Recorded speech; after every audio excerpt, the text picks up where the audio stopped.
Hi, I'm Caden, here with my brother, Cal, and you're listening to Eating W's. eat the W. That's a W. Let's eat one. Let's eat one. That's a W. So, on today's episode of Eating W's, we have our NFL Week 11 preview. So, just a quick update on our scores. Callan dropped 8 last week, and I dropped 9 points, so I made a point back up after he kind of had a few weeks of creeping up on me. So now the scores are I have 91, and Callan has 81. So, still definitely close, only 10 points, but yeah. It's been a crazy year. We'll have to see how it goes. So, let's jump right into our picks. So, to start us off, we have the Ravens heading to Chicago to take on the Bears, and Cal and I both have the Bears in this one. I'm pretty much same reason I pick the Bears almost every week.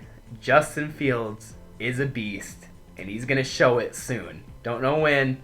Kind of showed it 2 weeks ago against the Steelers. Now he's got that bye week, his first bye week, to kind of rest and prepare for this next game against a Ravens defense who hasn't been too hot recently. I think this might be the week that Justin Fields really shows himself. Well, the Ravens showed that the key to beating them is throw the ball to the offensive lineman. Exactly. That really seems to fire up Look that for team. a big game by Cody Whitehair. Yeah. No, honestly, no. The reason I think the Bears will win this game is because of their defense. I think the Dolphins gave a hell of a good blueprint on how to stop Lamar Jackson and really shut him down. Not even just really you'd say that they kind of made him or tried to get him to force the pass or make Lamar beat him with the throw. I mean, they did, but not like they sold out for the run. It was more that they played pass coverage, really. Yeah. Like you were saying last episode, they would kind of crowd the line and then drop a number of guys back. And what would look like a 6, 7, 8-man rush became a 5 or a 4-man rush. And it would seem to really throw off Lamar. I know Chicago just traditionally has a really good defense. They've always been really good against running quarterbacks too, usually. Do you know if Mac will be back? I know he was out. I believe so. I know he Against was the doubtful Steelers, last but- week. So he Well, got 2 weeks ago against the Steelers. or yeah, he That's had what a chance to I was play thinking after the against bye the week, Steelers. he'll So probably- yeah, I knew he was ruled doubtful. So I could see him probably coming back now have another bye week to rest. That's what I was thinking as well. Not confirmed, but I would be surprised if he's not. If not, then they should have put him on IR. I don't know what they're doing. If he was going to miss that many games.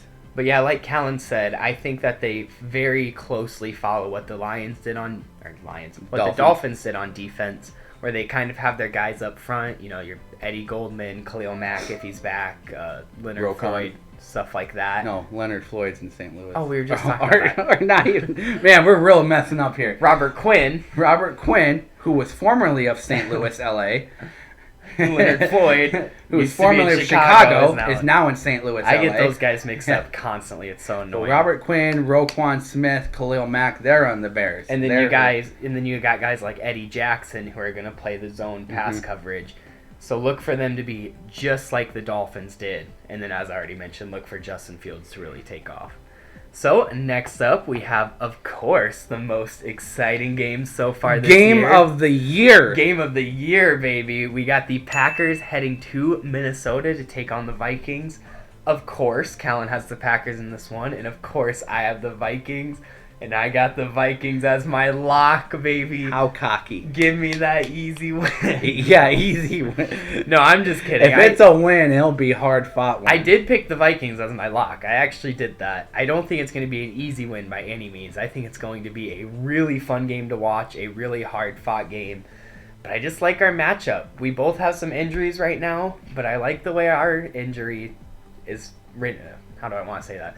I like the way how our injury report is falling a little better off than than Green Bay's injury because now we situation. apparently forgot. I don't know if we forgot or what happened, but we remembered after last week that Justin Jefferson is an absolute tank. Same with Adam Thielen.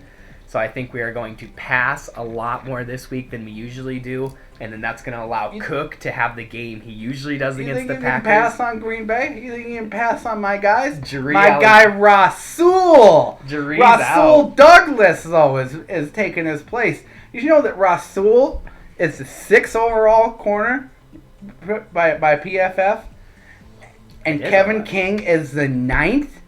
That's more shocking. Wow, well, I just lost all respect for PFF. I don't know what they're looking at. I know, right? But I was going to pick the Vikings no matter what, of course, but as soon as I saw that Juree was out, I know he's been out, but I kind of thought he was coming back. I don't know why. But as soon as I saw Juree was out, I automatically was like, lock it in, because I am looking for Justin Jefferson to feast this week, and that's going to allow Dalvin Cook to open up that run game. Thielen just loves to beat the Packers. Thielen does do well what it against is. the Packers. That dude he's the new Adrian Peterson.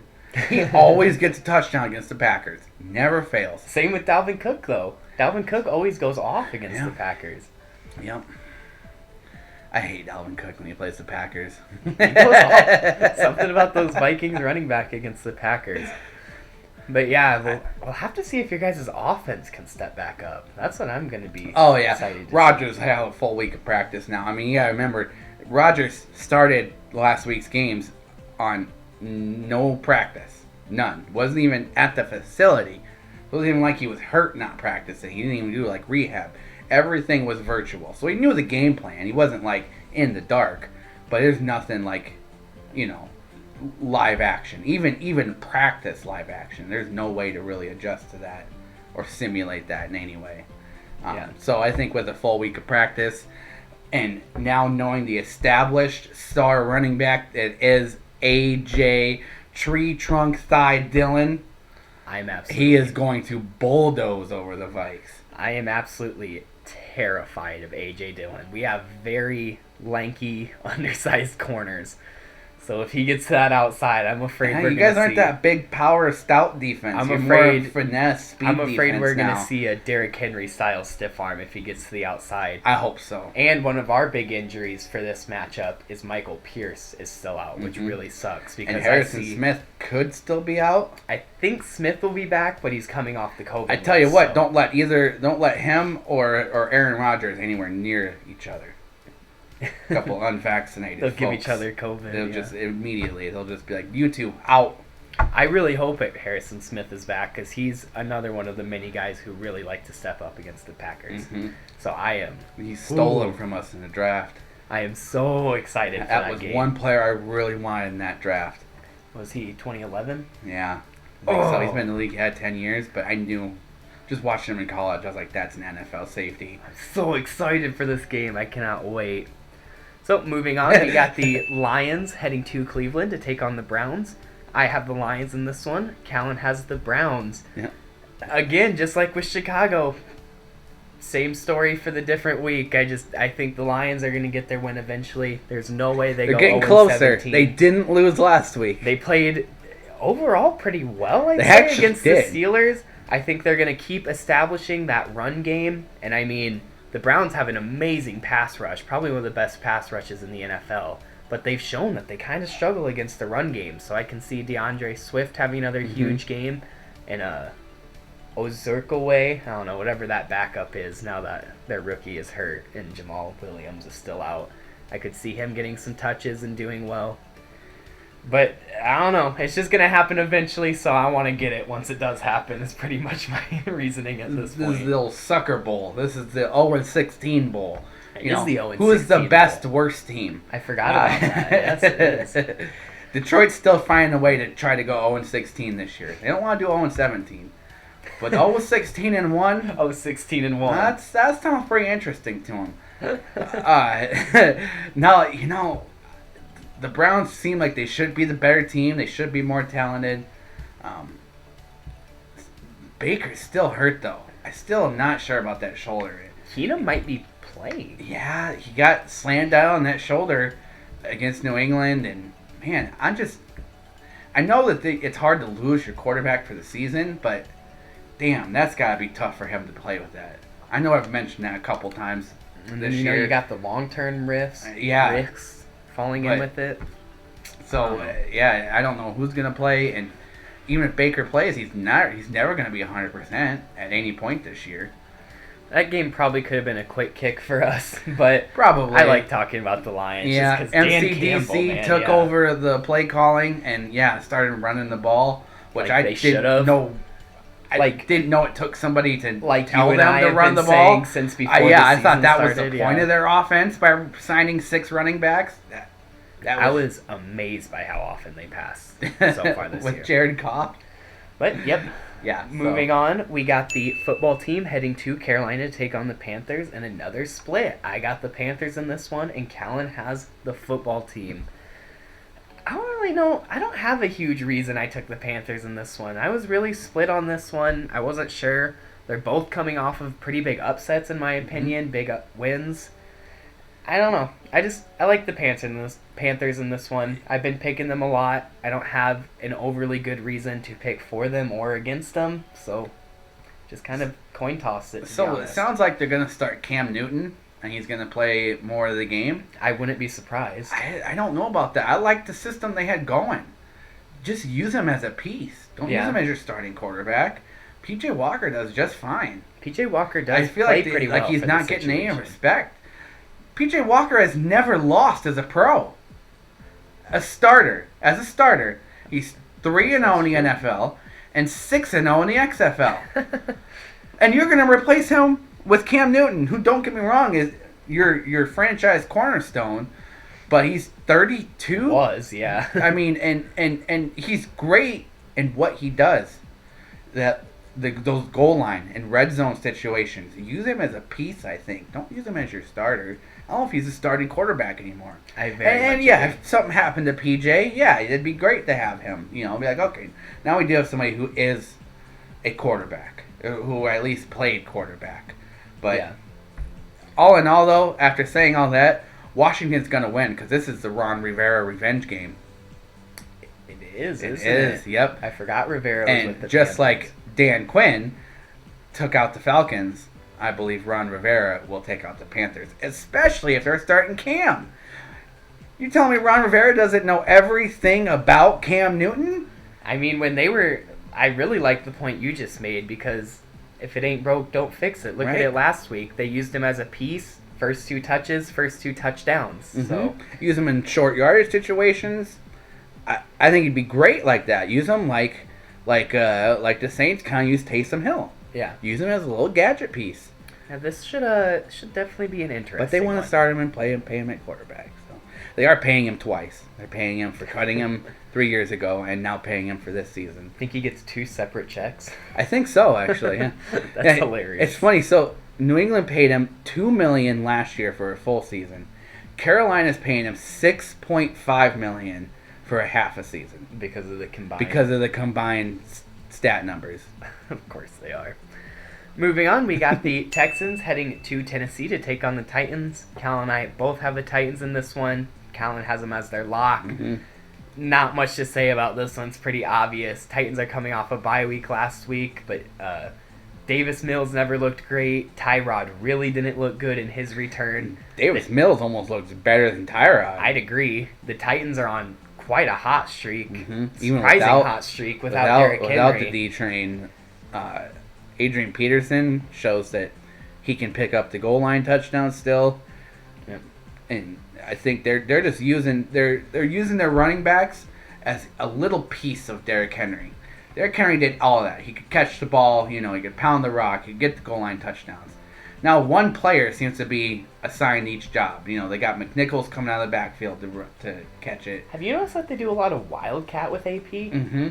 Yeah, that was very random. AP for the in between tackles and the goal line and touchdown situations. I thought that was very interesting, and it hasn't really worked yet, but I could see it working. And I like Houston is just basically the closest thing we've ever seen to a semi-pro team in the NFL. I mean, how this team was able to win a couple of games early in the season, I don't even remember how Davis Mills won. almost single-handedly beat the Patriots that right. 1 week. So right, and now look, the Patriots are in the top 10 in the power rankings. I mean, who would have thought that when they almost lost to the Texans?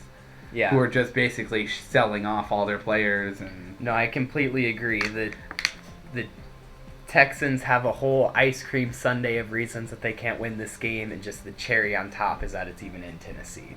So yeah, this is the game that the Texans will win. with the way this year has been going, this will be the one where the Texans just get their shit together and play a perfect game. Would not be surprised in the slightest. So next up, we have the Miami Dolphins. My pick now. I thought about that. Yeah. Next up, we have the Miami Dolphins heading to New York to take on the Jets, and we have a split in this one. I have the Jets, and Callan has the Dolphins, and I don't really want to repeat myself, but kind of same reason with the Panthers-Washington games. This is a big toss-up. This is our London game of the week. Our weekly London game. Worst matchup of the week by far, in our opinion.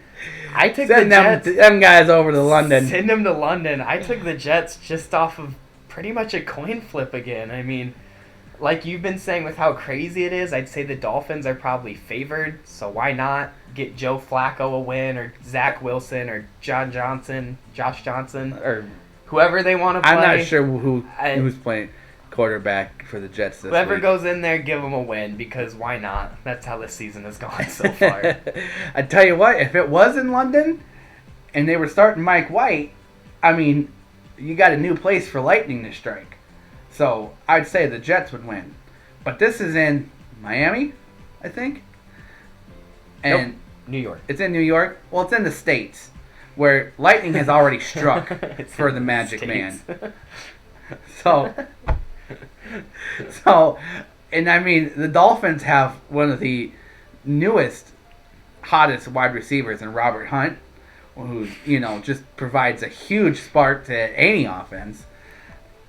I mean, I don't know what else to say about this game. This game's such trash. It's such trash. It's not a good game. I guess my closing note, really, y'all, is just look for Elijah Mitchell to have another good game. Elijah Mitchell in San Francisco? Because building off of... Did I say a Mitchell? I literally thought in my head, don't say Mitchell. Look for Elijah Moore to have a good game for the Jets, because branching off of the new wide receiver joke with Robert Hunt, he actually probably is the new hottest wide receiver right now. He has been killing it, to say the least. least. While the Jets were getting beat down, he made a couple plays last week. Exactly, yep. So next up, we have the Saints heading to Philadelphia to take on the Eagles, and yet another split. I have the Saints in this one, and Callan, you have the Eagles. Yeah, I thought the Eagles were going to get stomped by Denver, and they're starting to look pretty competent. I was looking at Jalen Hurts' numbers. He's actually doing quietly pretty well. He's not struggling. He's got double-digit touchdown passes, single-digit interceptions. He's got over 200 total rushing yards and a few rushing touchdowns. It's not Jalen Hurts. It's that team's problem. I don't know. I know they really struggled early in the year, kind of finding their identity. And all it took was Miles Sanders to get hurt for them to find their identity, which doesn't make any sense. But I guess that falls right in with the tagline of this season. You wait for your best running back to go out to find out, no, we can run the ball. Okay. So, as far as I know, Sanders is still out. So I see the Eagles winning this game.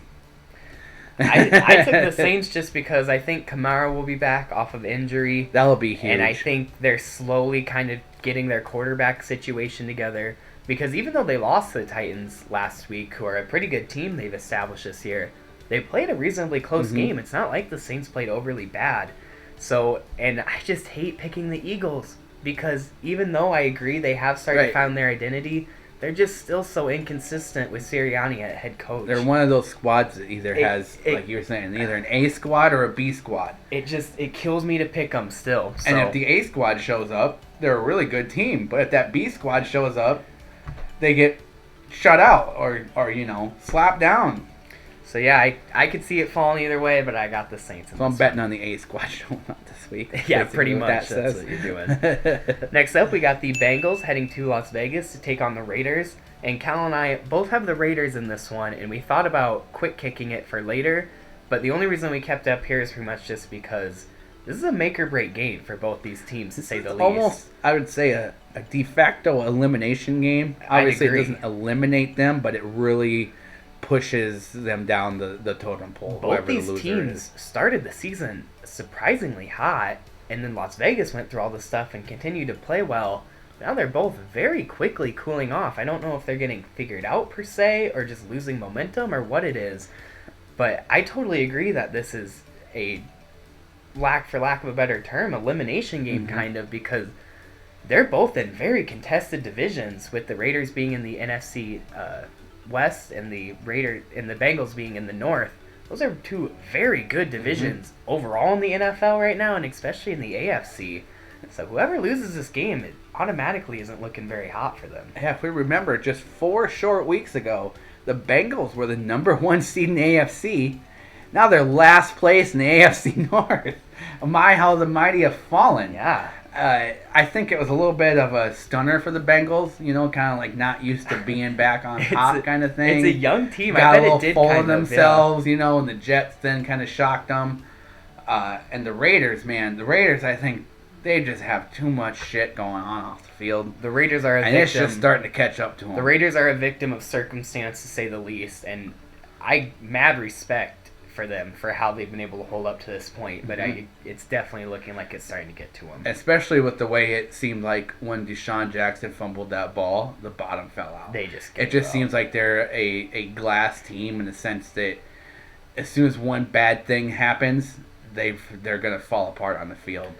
And that's, I think, a product of the circumstances around, where they're like, so much negativity and bad shit has happened around the Raiders this year that as soon as something bad happens, they're just like, oh my god, how here we go.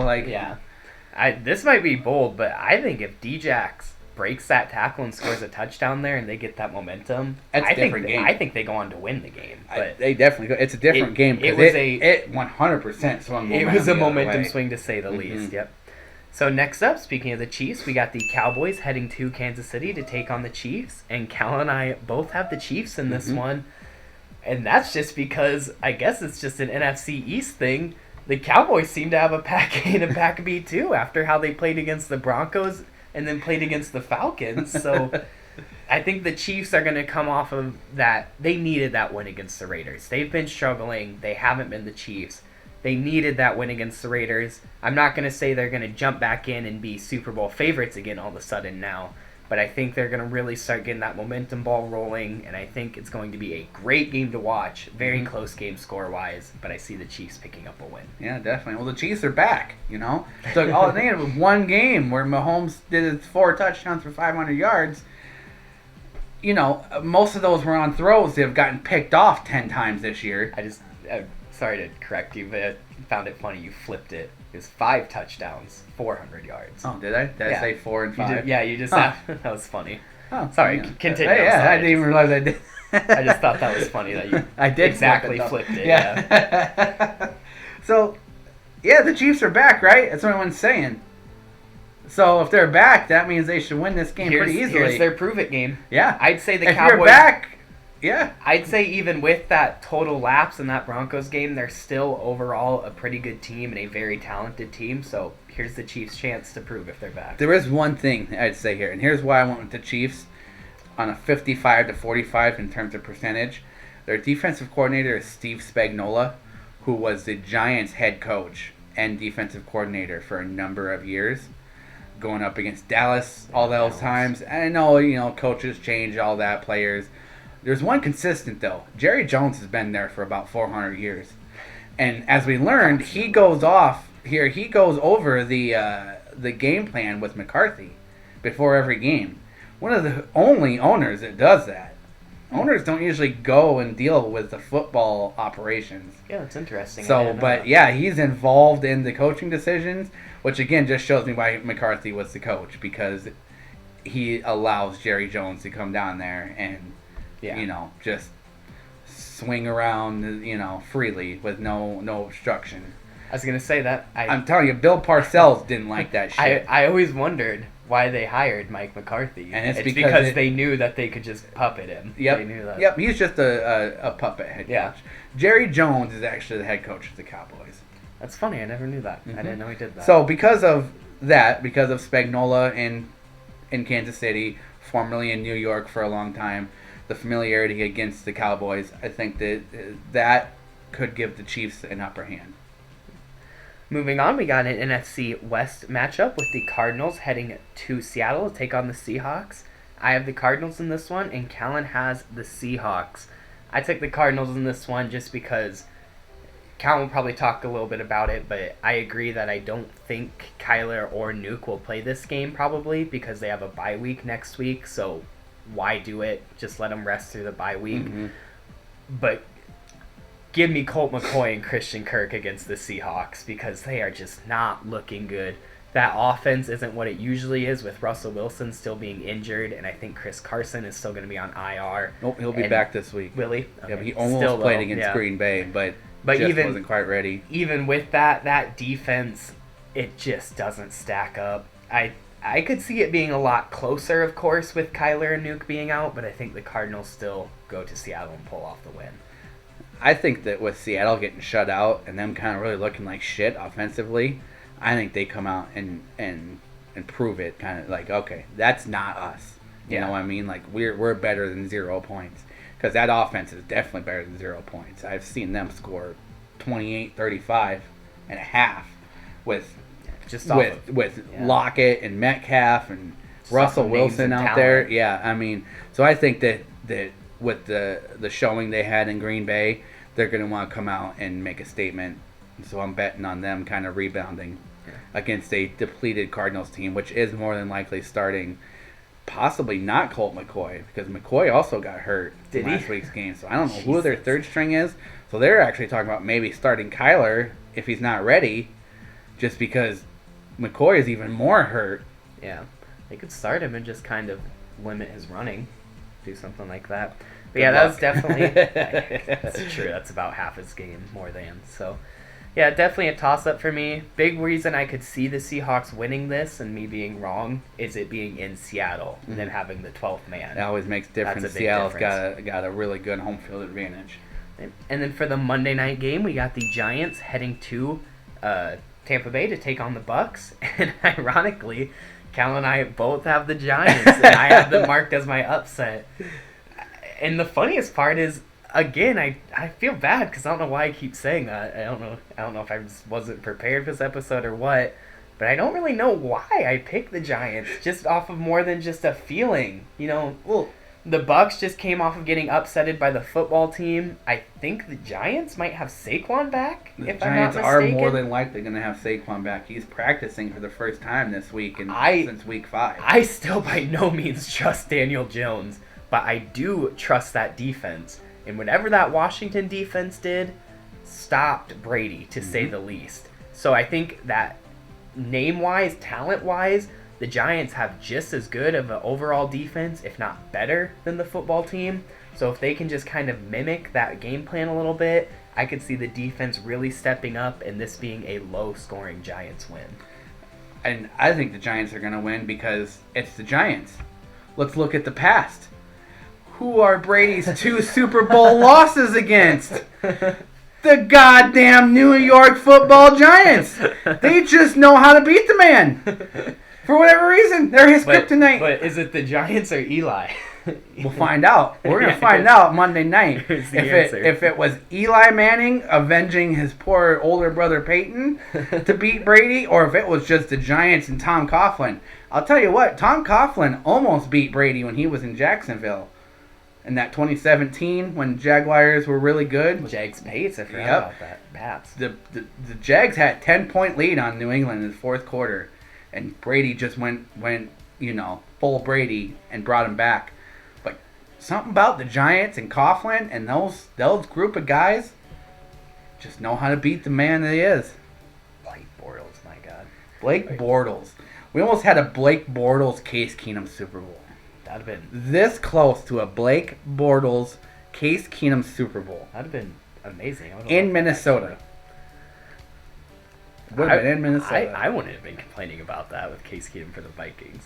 But moving on to that just says ratings all over it. It does. Doesn't it? Moving on to our quick kicks, we'll start with the Thursday night game of the Pats heading to Atlanta to take on the Falcons. I have the Pats. Callan has the Falcons in this one. I agree. Mac Jones has looked good. The Falcons are so hit or miss. I just couldn't trust them. I got the Pats. The Falcons have a lot to play for. They have a lot to avenge. They have last week's game to avenge. They have the Super Bowl to avenge. That's a good point. So I think that, again, them, kind of like I was saying with Seattle, them looking like so much shit, looking so bad against Dallas, is going to motivate them to come out and play with some fire against New England. Because of not only last week, but again, that Super Bowl is obviously still stuck in their heads because they have not been the same team since. And that was 3 years ago. That's a good point. Next up, we got the Colts heading to Buffalo to take on the Bills. Cal and I both have the Bills in this one. I see Jonathan Taylor continuing his dominant streak and it being a close game, but overall, I think the Bills just have too much firepower for the Colts. I see Carson Wentz losing this game for the Colts. That's how I'm going to put it. Because, yes, I think Jonathan Taylor will continue his tear, but the Bills have the number one pass defense in the NFL right now, including, I think they have the most interceptions in the league. Surprised. Especially by the secondary, for sure, with Jarius White, Jordan Poyer, Micah Hyde. Really good guys. Taron Johnson is a rising star. Yep, so I think that Wentz and his craziness to just, gunslinging and let it fly. Chuck up whatever, yeah. Left-handed hook shots out of the end zone. He did that again. It wasn't in the end zone, but he did another left-handed hook shot.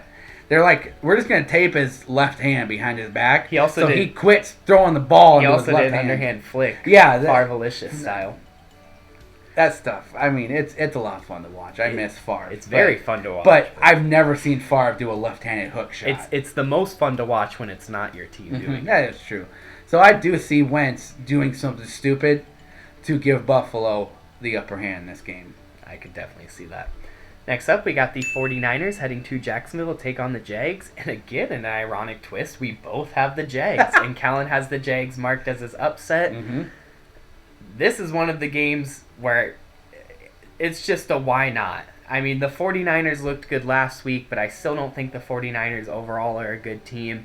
I think the Jags seem to be getting it together a little bit, which is kind of weird, and I can't tell if it's an illusion or if they actually are, but hell, why not? Why not have a Jags upset in Jacksonville? I mean, that's just so out. That was going with the, all right, what is most likely to happen? Now I'm going to go with the opposite. Because, yeah, after the way San Francisco handed the St. Louis, I'm stuck on St. Louis this episode for some reason. The way that San Francisco handled the Rams of L.A., I mean, it looks like they should go to Jacksonville and just dominate, because if you're able to beat the 7-2 team, you should be able to beat the 2-7 team. The way the season has gone, that 2-7 team is gonna just beat the shit out of the Niners. So that's what I'm playing off of. Also, plus, you got one more thing that factors into why the Jacksonville Jaguars are going to beat the 49ers. You got a West Coast team going all the way to the East Coast of Florida to play a 1 o'clock game. And we know that's never easy for the West Coast team. One of these days you're going to be the head slap of the week with your West Coast stuff. That's why I don't tell you before I'm going to do it. But yeah, my motto for the season, because why not? So next up, and finally, for our quick kicks, we got the Steelers heading to Los Angeles to take on the Chargers. Cal and I both have the Chargers in this one. I don't necessarily have this as a quick kicks because it's a bad matchup, but more just because I didn't really have much to say about it. I think the Chargers played well. I got to watch a full game of theirs for the first time when they played the Vikings last week. And that's a good team. A lot of talent. They have a lot of heartbreaking close losses. And I think this game could end up being close because the Steelers are also used to playing close games. I just see the Chargers coming out on top. I see the Chargers winning because it's likely that Mason Rudolph plays again. That's a good point. I didn't think about that. Yeah. Roethlisberger isn't even eligible to come back until I think Friday. And look, he's not Aaron Rodgers. They're not going to do that. It seems they're not going to do all with the. We're going to put you in with no practice. It seems they want Ben to practice before he plays. I don't know, for whatever reason. Rodgers just was different. Yeah. But it's not for sure that it's Rudolph. There's still a chance Roethlisberger plays. But as far as everything I'm hearing up till today, it's going to be Mason Rudolph one more week. And look, they just tied the Lions with Mason Rudolph. That's not a good team. The Chargers are a good team. I'm kind of surprised that they beat or lost to the Vikings. Not because the Vikings, I think, are bad. I really thought the Chargers were like a top team. I mean, they were the top of the AFC West right before the Chiefs game. Yeah. And then the Chiefs took the top spot now, but Yeah, no, that'll be they were the leaders of the West for a long time. the Roethlisberger situation. That game in general will be interesting to keep an eye on. So, thank you all so much for watching, and until next time, don't forget To eat the W.